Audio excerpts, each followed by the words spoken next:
If you're a Fire Emblem fan, I doubt you've missed the reveal trailer of Fortune's Weave. And even if you aren't necessarily a fan of the entire series, but were only into Three Houses, then still would I wager you recognize the final moments of the trailer. While most of the connections between Fortune's Weave and Three Houses were more hidden for analysis gremlins like me to find, the return of Sothis leaves no doubt in even the minds of the most casual casuals. She's coming back, that's for certain, and who knows, she may not even be alone at that. But if Fortune's Weave really brings back a multitude of characters from Three Houses, it could do as much as double the entire list of reoccurring Fire Emblem characters in one fell swoop. Because yeah, this is not a common thing. Only very rarely have characters from past Fire Emblem games returned in new titles, and with Sothis now a new addition to this list, I think this is the perfect time to look back at how past games have done this. You know, I think it's kinda interesting how Fire Emblem is hardly the only game series to constantly change up everything from the setting to the characters to the lore, etc. But I think it is one of the only ones that decided to do this smack dab in the middle of its lifespan. The first 5 Fire Emblem games are all clearly linked. It isn't until the Binding Blade that we would get a completely new world without any connections, which since then has become more or less the standard. And because the original series creator, Shozu Kaga, viewed Fire Emblem not as a constantly resetting story, but a rather one big one, recurring characters were a thing basically as soon as they could. Calling Gaiden a sequel, a proper continuation of Shadow Dragon, is simply inaccurate. It's set in a new land with new characters, new lore and a new villain. But hints are dropped here and there that Valentia and Arcania are a lot closer than you may initially think. And some of those hints, well, they walk, talk and use lances. The 4 characters chosen to return in Gaiden from the original game are definitely no coincidence. Both the Whitewings, Palla, Katria and Est, and Zeke, aka Camus, were among the most popular characters of the original game, with the Whitewings probably being the most popular non-story relevant units, while Camus was the opposite, the most popular non-playable character. Bringing them back and now tying them into the main adventure as playable characters was an appropriate upgrade for both. Palla and Katria have the official honor of becoming Fire Emblem's first 2-time playable characters, as they join your party in Act 3. At least, if you realize you need to talk to them in Sofia Harbor and join them in their quest to save Est from the pirate Grief, who captured her somewhere prior to the start of the game. It is said multiple times that this is the reason why Palla and Katria went to Valentia, meaning that Est was captured while still in Arcania, an interesting detail as it places Grief in that prior region as well. While we do get some more characterization of the trio in Gaiden that we did in Shadow Dragon, it wasn't really until Echoes that they really reaped the benefits of returning in Gaiden. After all, due to this game having voice acting, full-fledged supports and phenomenal redesigns for the whole cast, the Whitewings are now suddenly among the only Arcania characters to actually have a clear modern identity, something much more important characters like Hardin or Jagen don't really have. For Camus or Zeke, that impact doesn't feel as strong, mostly because he has forgotten everything about his past life, so even if he is a returning character, he doesn't even realize he is one. His new name, Ezekiel, was given to him by Emperor Rudolf, who he now serves, and he finds himself in love with the person who nursed him back to health, Tatiana.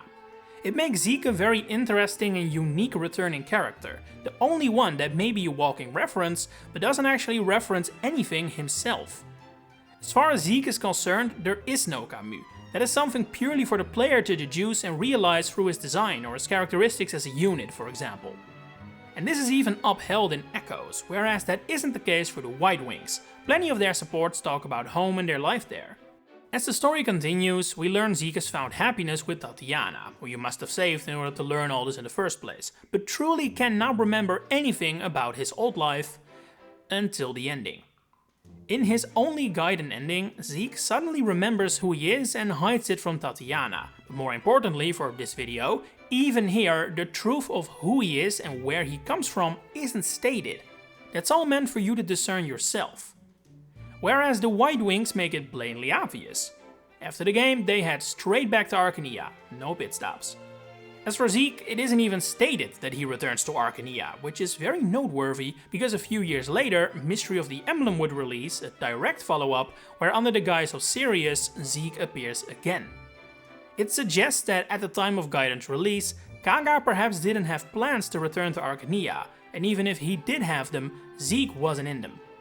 This was changed in Shadows of Valentia, with a second ending now stating he returned to Arcania. Even though I would personally say this was a pretty successful experiment early on in the series, it would be a good while before you would see something like this again. Sure, there are returning characters between Mystery and Shadow Dragon, Freyja and Genealogy, Binding and Blazing Blade and Path of Radiance and Radiant Dawn, but that isn't really the same thing. Those are basically direct sequels. They take place in the same areas as the original games featured. It would be weird if there wasn't any overlap. So I'm not gonna waste your time talking about Leaf, Eliwood or Ike, just like I'm not gonna talk about Anna. Because even though it is a technicality, Anna is not a returning character. By her own admission, this is a weird family with a million sisters. But even if that is hard to believe, the fact remains that the Anna from Awakening is not the Anna from Fates or the Anna from Three Houses, and even before she was playable, there is evidence to suggest that Anna from Shadow Dragon isn't Anna from Binding Blade, judging by her completely different relationships with Jake, another character who has reappeared but is not a returning character himself. They're incarnations born from the same idea rather than the same character. It's like Fates would later do with Rajat, Kaldori and Asugi. They are not actually Farja, Cordelia and Gaius. And when we get to Awakening, which is genuinely how long it took from Gaiden for an actual properly returning character, I also have to add the disclaimer that I won't bother talking about Einherjar Jar's amiibo characters and emblems either. Are they returning characters in every sense of the word? Well, honestly, yes, although you can debate to what extent Emblem Lyn is actually Lyn. But even then, I think we can all agree this video won't get better if I list all the spot pass characters and bond rings. So let's instead talk about the 2, or actually 14 returning characters found in Awakening. First you've got Tiki, obviously. She's well aware of the time that has passed, and a noteworthy and widely loved detail of her design is obviously that she has aged, something we had so far only seen in games that are direct sequels rather than the more loose relationship Awakening has to Shadow Dragon. There are some nice callbacks here, like Tiki talking about Marth with Lucina, but the other 13 returners are definitely more interesting. The first is Naga, who has been a godlike figure ever since the original Shadow Dragon and was afterwards brought forward in Mystery of the Emblem and the Jugdraw games as well, albeit more as a background lore-based figure rather than an actual character. Awakening changes this though, giving her an actual design, which caused a bit of a stir at the time, because Naga is often referred to in the Arcania games with male pronouns and now suddenly is a woman. And one with a design that isn't exactly prudish, shall we say. However, since the vast majority of the Fire Emblem fanbase joined after this point, they don't know any different, and this is really all Naga is now, appearing in Heroes and all that. But that isn't all.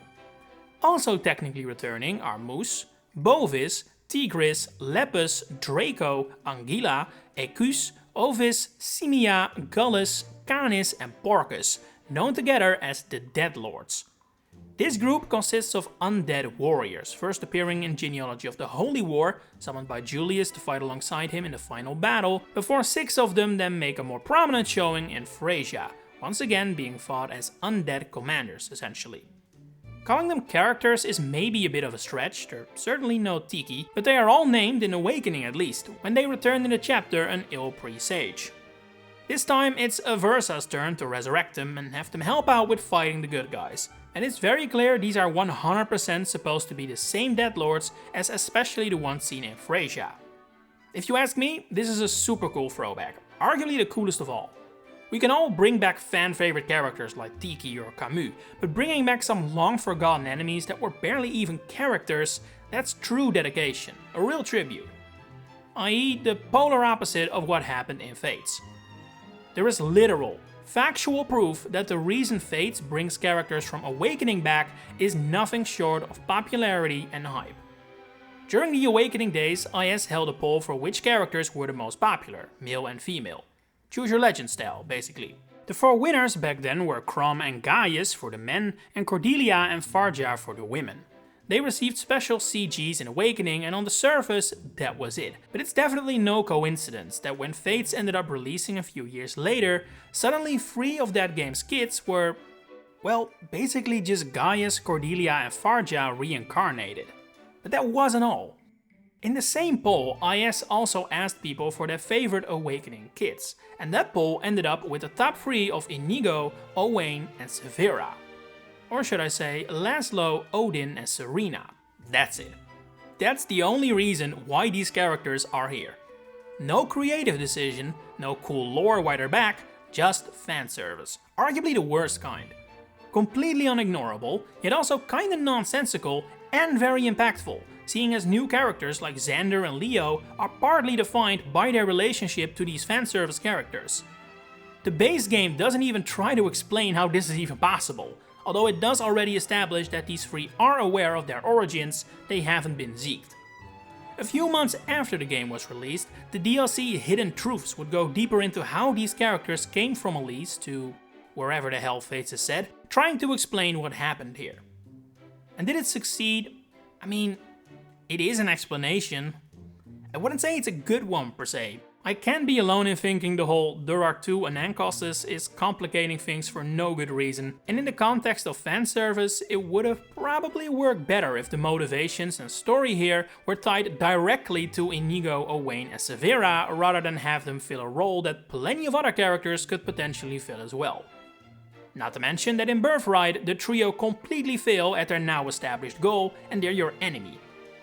It is blatantly said in Hidden Truths that the events of Fates take place after those of Awakening, as the trio have already fought and taken down Grima, and all their endings also strongly hint that they returned to Elise using the crystal Anankos gave them.